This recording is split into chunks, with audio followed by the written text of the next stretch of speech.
بسم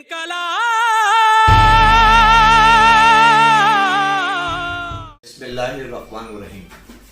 میرے پاکستان کے محنت کے ساتھیوں، جیسا کہ آپ جانتے ہیں کہ وزیر اعظم پاکستان نے جب حلف اٹھایا تو انہوں نے محنت کشوں کی تنخواہ میں 25,000 روپے اضافے کا اعلان کیا، لیکن ایک ماہ گزرنے کے باوجود ابھی تک نہ تو پرائیویٹ سیکٹر میں 25,000 روپے تنخواہ دی گئی، نہ سرکاری اداروں میں ابھی تک کوئی نوٹیفیکیشن ہوا۔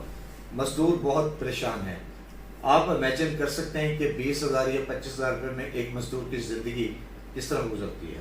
ہم یہ مطالبہ کرتے ہیں کہ تمام سرکاری ملازمین کی تنخواہوں میں 100% اضافہ کیا جائے، پیٹرول کی قیمتوں میں اضافے کے ساتھ ان کے کنوینس الاؤنس، ان کا ہیلتھ الاؤنس اور دیگر جو الاؤنسز ہیں اس کے اندر 100% کیا جائے، اور جبکہ ہاؤسنگ کا جو الاؤنسز فریز کیے ہوئے ہیں ان کو فوری طور پر بحال کیے جائیں تاکہ محنت کش طبقے کو ریلیف مل سکے۔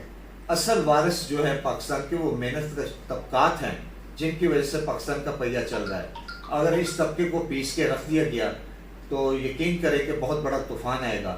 میں وزیر اعظم پاکستان سے یہ اپیل کرتا ہوں کہ وہ محنت کشوں کی تنخواہوں میں فوری طور پر بجٹ میں بہت بڑا ریلیف دے، اور جتنے سرمایہ دار جاگیردار وڈیرے ہیں ان کے اوپر زیادہ سے زیادہ ٹیکسز لگائیں اور ان سے ریکوری کریں۔ مزدور اتحاد زندہ باد، پاکستان لیبر کونسل زندہ باد۔